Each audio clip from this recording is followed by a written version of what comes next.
నమస్తే, welcome to our channel. ప్రస్తుతం మనతో సీనియర్ జర్నలిస్ట్ దాము బాలాజీ గారు ఉన్నారు. వారితో మాట్లాడదాం. సార్ నమస్తే.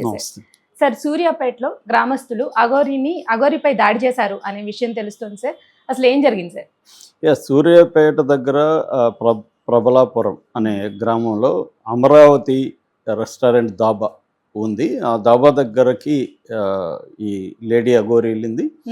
ఆ లేడీ అఘోరికి అక్కడ డాబా వాళ్ళకి అంటే గ్రామస్తులకి మధ్య గొడవ వచ్చింది. తను అటాక్ చేయడానికి స్టార్ట్ చేసింది. ఆ అటాక్లో ఆమెను చితకబాదారనే వార్త వస్తుంది. ఆ వీడియో కూడా వైరల్ అవుతుంది. ఆ వీడియోలో పెద్ద కర్ర తీసుకొని అతను వెంకన్న అనుకుంటా, ఎందుకంటే అక్కడ ఉన్న లేడీ వెంకన్న అని అరుస్తూ ఉంది. సో ఆ వెంకన్న అనే అతను కర్ర తీసుకొని లోపలికి వెళ్ళి అఘోరిని బయటికి లాగాడు కారులోంచి. గట్టిగా కొట్టినట్టయితే విజువల్ లేదు, కానీ బాగా గట్టిగా పట్టుకొని కంట్రోల్ చేస్తున్న అతను కూడా దృఢంగా ఉన్నాడు, ఆ వ్యక్తి కూడా. సో చేస్తున్నట్టున్నారు. మిగతా వాళ్ళు విడిపించడానికి రెడీగా ట్రై చేస్తున్నారు. ఆమె ఎవరో లేడీ కూడా వెంకన్న అని ఆపుతుంది. అలాంటి ఒక సిచ్యువేషన్ అయితే ఉంది ఆ వీడియోలో. సో మనకి తెలిసిన విషయం ఏమంటే, ఈమె ఈ మధ్యకాలంలో నేను మొన్న కూడా చెప్పాను, అఘోరి అయినా ఎవరైనా నేరం చేసినప్పుడు వాళ్ళని ఈక్వల్గా ట్రీట్ చేయాల్సిన బాధ్యత పోలీసుల మీద, ప్రభుత్వం మీద ఉంటుంది. కానీ ఇక్కడ అఘోరి ఏదో స్పెషల్ అయినట్టు, అసలు రాజ్యాంగం ఈమెకు అప్లికబుల్ కాదన్నట్టుగా పోలీసులు వ్యవహరిస్తున్నారు. నేను నిన్న కూడా చెప్పిన, ఎవరైనా ఇప్పుడు నేను నేరం చేస్తే నన్ను పక్క రాష్ట్రం వదిలేసి వస్తారా? పోలీసులు చేయరు కదా. కానీ ఈమెను తీసుకెళ్ళి పక్క రాష్ట్రాల్లో వదిలేసి రావడం, బుజ్జగించడం, అమ్మ అని ఆమెను వేడుకోవడం, పోలీసుల మీద దాడులు చేసినా కూడా ఆమెను మర్యాదగా చూడడం, ఇది దీనివల్ల ఏమైందంటే అఘోరికి అర్థమైంది, నేనేం చేసినా నన్ను ఎవడేమి చేయలేడు, నా ఇష్టం అనే విధంగా ప్రవర్తించడం మొదలుపెట్టింది. దాంతో జనంలో తిరుగుబాటు ఖచ్చితంగా వస్తుంది. ఇప్పుడు జనం మీద భక్తి అంటే నిజానికి సాధువులు, సన్యాసులు వీళ్ళ మీద ఎందుకు భక్తి ఉంటుంది?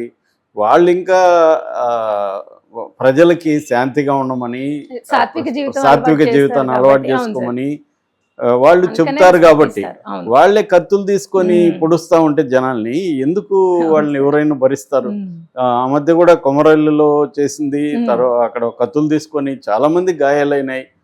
వాళ్ళు చూపించారు కూడా వీడియోలో వాళ్ళ గాయాలు. సో ఎందుకు భరిస్తారు ఎవరైనా? సో ఇది నిన్న జరిగింది.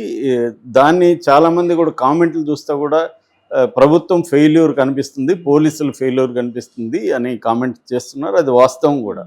అంటే మనకేంటంటే పోలీస్ వ్యవస్థ, న్యాయ వ్యవస్థ వీళ్ళు ఫైనల్గా పొలిటికల్ వ్యవస్థ కంట్రోల్లోనే ఉంటాయి.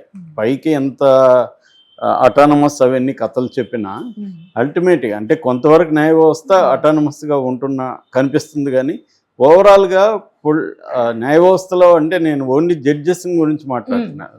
లీగల్ సిస్టమ్, అడ్వకేట్స్ కావచ్చు. ఇప్పుడు అడ్వకేట్స్కి గంటకి 1 కోటి 2 కోట్లు తీసుకుంటున్నారంటే అర్థమేమి?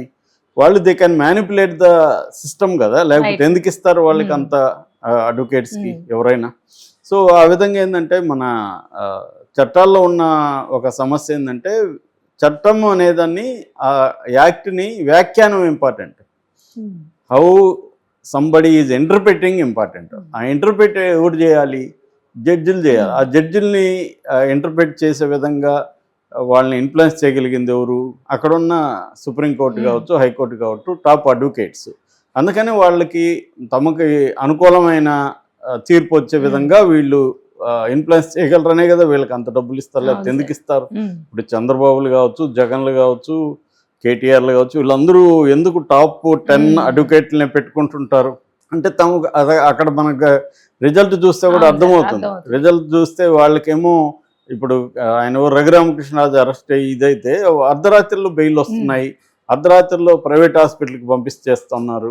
అదే మామూలు వాళ్ళు అరెస్ట్లు అయితే వాళ్ళకి ఏమీ ఉండట్లేదు. కాబట్టి లీగల్ సిస్టంలో ఉండే లూప్ హోల్స్ని మొత్తంగా క్రిమినల్ జస్టిస్ సిస్టమ్ అంటే పోలీసు, జైలు, న్యాయస్థానం ఇవన్నీ ఈ వ్యవస్థల్ని మామూలుగానే powerful and rich and powerful and influential people ఈ 3 రకాల వాళ్ళు కంట్రోల్ చేస్తూ ఉంటారు.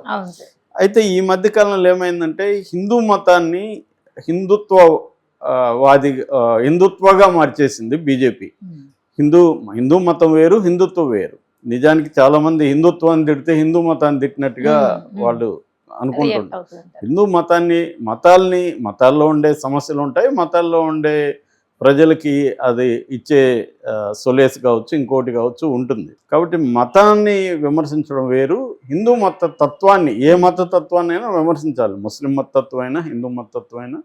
ఆ మతతత్వం ఏం చేస్తుందంటే ఒక హేట్రెడ్ని క్రియేట్ చేస్తుంది. ద అదర్ అంటారు, మనల్ని కానీ ఇతరుల పట్ల ఒక హేట్రెడ్ని, ఆగ్రహాన్ని, ఒక గుడ్డి విద్వేషాన్ని క్రియేట్ చేసి ఆ మతంలో ఉన్నందువల్లే తన ఎనిమిగా ఫీల్ అవుతాడు. అదర్వైజ్ వీడికి అతనికి ఏమీ సంబంధం ఉండదు. జస్ట్ ఆ మతంలో ఉండడం వల్ల వారి ఎనిమి, వాడిని చంపదగిన వాడు, వాడిని నరికినా చంపినా, వాడి మీద ఏమైనా యూరిన్ పోసినా తప్పు లేదు అన్న ఒక విద్వేషాన్ని మనుషుల్లో క్రియేట్ చేస్తుంది మతతత్వం. అది ఏ మతతత్వం అయినా. ఇక్కడ ఇండియాలో ఎక్కువగా హిందూ మతతత్వాన్ని వీళ్ళు రాజకీయ ప్రయోజనాల కోసం, వాళ్ళకేమి హిందువుల మీద సపరేట్ ప్రేమ ఏం బీజేపీకి లేదు, రాజకీయాలకు ఉపయోగపడితే దేనైనా వాడుకుంటారు. కాబట్టి బీజేపీ ఒకటే కాదు, బీజేపీ ఎక్కువ వాడుకుంటుంది, మిగతా అన్ని పార్టీలు కూడా వాడుకుంటాయి, మతాన్ని వాడుకుంటాయి, కులాన్ని. ఈ కాన్సెప్ట్లో ఏమవుతుందంటే అఘోరిని డీల్ చేయడానికి ఇక్కడ రేవంత్ రెడ్డి ప్రభుత్వం భయపడుతుంది. అక్కడే కొంత బెటర్ అనిపించింది నాకు ఆంధ్రప్రదేశ్లో. నిజానికి ఆంధ్రప్రదేశ్లో పవన్ కళ్యాణ్ సనాతన ధర్మం ఇవన్నీ చేస్తున్నా కూడా అక్కడ కొంతవరకు బెటర్గా ఉన్నాడు. ఎందుకంటే చంద్రబాబు అంతగా ఆయనకు అవసరమైనప్పుడు మతత్వాన్ని కూడా కొంత వాడుతాడు, లేదని కాదు.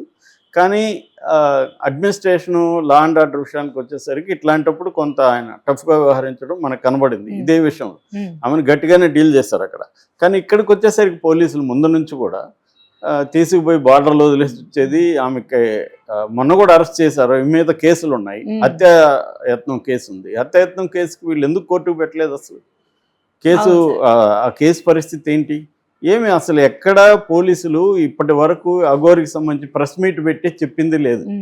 సో దాంతో ఏమవుతుంది, అఘోరి ప్రజల మీద పడి తనకి ఇష్టం వచ్చినట్టు పిచ్చికి బిహేవ్ చేసి, నిజానికి చాలామందికి మెంటల్ డిజార్డర్స్ ఉంటాయి. వాళ్ళు యోగుల రూపంలో, సాధువుల రూపంలో ఎత్తా ఉంటారు. చాలామందికి పూజలు ఎక్కువ చేసే వాళ్ళని మీరు గమనించండి, వాళ్ళకి చాలామందికి మానసిక రోగాలు ఉంటాయి. సో హిస్టీరియా ఉంటుంది చాలామందికి. దేవుళ్ళు పూన్నారంటే, దేవుళ్ళు పూనడం అనేది హిస్టీరియా జబ్బు. అది యాక్చువల్గా వాళ్ళకి సైకలాజికల్ ట్రీట్మెంట్ కావాలి. కానీ మనం ఏంటంటే వాళ్ళని పూజించి వాళ్ళ పాదధూళిని మనం నెత్తిన వేసుకొని వాళ్ళ కడిగా నీళ్లు పోసి ఇటువంటి ఒక మూఢనమ్మకాల్లోకి తీసుకెళ్ళిపోయారు. దానివల్ల ఈ అఘోరీకి ఏంటంటే అర్థమైంది స్ట్రక్చరు. ఒకటి మీడియాలో అటెన్షను, తర్వాత పోలీసులు నన్ను ఏం చేయరు, మహా అంటే నాకు అక్కడ తీసుకెళ్ళి మరి సెక్యూరిటీ వచ్చి అక్కడ తీసుకెళ్ళి వదిలేసి వస్తారు, మళ్ళీ మనం కొద్ది రోజులు అటు ఇటు తిరిగి మళ్ళీ రావచ్చు అనేది అర్థమైపోయి ఏదో ఒక కారణం, ఆ గుడిని కాపాడుతానడం, లేకపోతే సనాతన ధర్మం అనడం, లేకపోతే ఇప్పుడైతే దర్గాని కూలుస్తుందంట. ఇలాగా అంటే సమాజంలో శాంతి భద్రతలకు విఘాతం కలిగిస్తుంది, ప్రజల మీద దాడులు చేస్తుంది, పబ్లిక్ న్యూసెన్స్ క్రియేట్ చేస్తుంది, పోలీసుల మీద అటాక్ చేస్తుంది. ఇన్ని చేస్తున్నా ఎక్కడా ఆమెను ఇప్పటివరకు కోర్టుకు పెట్టలేదు, జైలుకి పంపించలేదు. దీంతో ప్రజల్లో తిరుగుబాటు వస్తుంది ఖచ్చితంగా.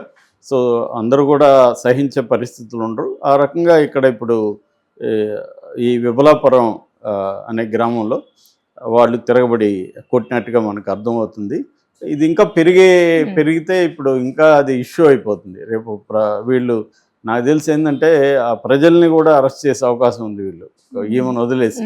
కానీ ప్రజలు గమ్మున్నోడు తిరుగుబాటు చేస్తారు ఖచ్చితంగా. ఎందుకంటే ఆమె అఘోరి మీడియానే బెదిరిస్తుంది, ఫోన్లు చేసి కొంతమంది, అవి కూడా వీడియోలు ఆడియో కాల్స్ బయటకు వచ్చాయి, ఫోన్లు చేసి మీడియాను కూడా బెదిరిస్తుంది, ఎవరినైనా బెదిరిస్తుంది. ఎందుకంటే ఎప్పుడైనా ఎవరైనా ఎందుకు చేస్తారు, ఐ కెన్ అనుకున్నప్పుడు నేను చేయగలను, నాకు అడ్డు లేదని, నేను లా నాకు ఇది లేకపోతే రాను ఇది ఇంకా ఒక మెనేస్ లాగా తయారవుతుంది. Thank you sir.